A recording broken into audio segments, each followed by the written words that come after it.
The shore hasn't left me, even though I left it.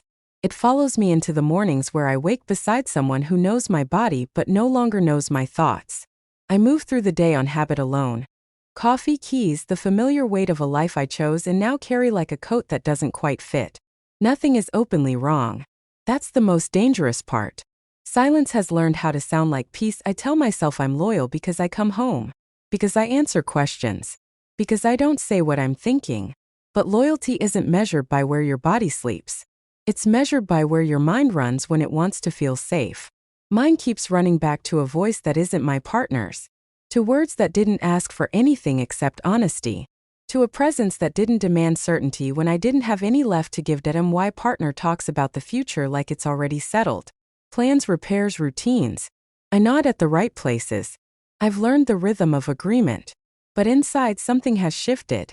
I catch myself comparing the way I feel heard now to the way I used to feel chosen. I hate that comparison. I hate how natural it feels. I tell myself it's temporary, that everyone drifts sometimes. That curiosity isn't betrayal. That feeling understood doesn't mean I'm doing something wrong. Then the message arrives. Simple. Unassuming. No promises, no pressure. Just a check-in. Just someone asking how I am without assuming the answer. My chest tightens in a way it hasn't in a long time. I don't respond immediately. I stare at the screen like it might accuse me if I touch it. This is where lines still exist. This is where I can turn away and pretend the shore was just a place. Not a feeling. I think about the first time I realized my desires didn't fit neatly into the life I built. How I buried that realization under responsibility and timing and fear. How easy it was to call it a phase. How hard it is to admit it never left. The attraction I feel now isn't loud or reckless. It's quiet, patient. It waits without demanding. That makes it more dangerous than anything physical ever could be. At dinner, my partner laughs at something I say, and for a moment I almost forget everything else. Almost. But the laugh fades and the space returns. I wonder when we stopped asking each other real questions. I wonder when I stopped answering them honestly.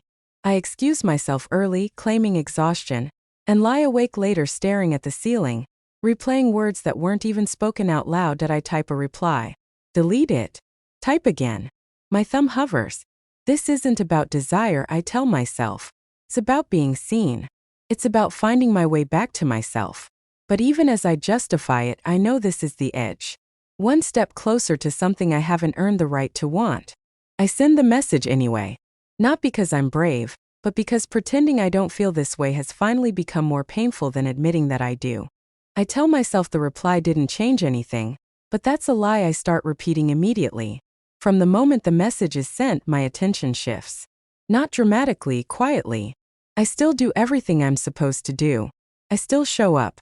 But now there's a second current running beneath every thought, pulling me in a direction I pretend not to notice. The conversation grows slowly, almost politely. No flirting. No confessions. Just honesty. The kind that doesn't need decoration. We talk about work, about exhaustion, about the strange loneliness that can exist even when someone sleeps beside you every night. I don't mention my partner at first. I don't need to. The absence is understood without explanation. That understanding feels like relief, and relief is where I start justifying everything. I catch myself smiling at my phone. I angle the screen away without thinking. That's when I realize I've crossed something, even if I can't name it yet. I'm not doing anything wrong, I argue with myself. I haven't touched anyone. I haven't said anything I wouldn't say out loud. But the truth is simpler than my excuses. I'm choosing where my attention goes, and it's no longer going home. We meet. Not because we planned to, but because it felt inevitable. Coincidence. I didn't stop. There's nothing dramatic about it.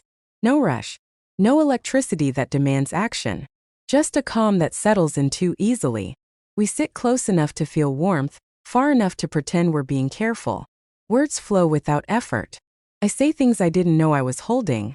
Things my partner stopped asking about years ago. At one point, there's a pause. A moment where the silence thickens and I know exactly what it means. Not desire in the obvious sense. Recognition. The kind that sees you fully and doesn't look away. My chest tightens. I could stand up. I could end this cleanly. I don't. I stay where I am and let the moment pass without naming it, which somehow feels worse than giving in on the way home. Guilt arrives late like it had to catch up. I rehearse explanations no one has asked for. I promise myself this is as far as it goes.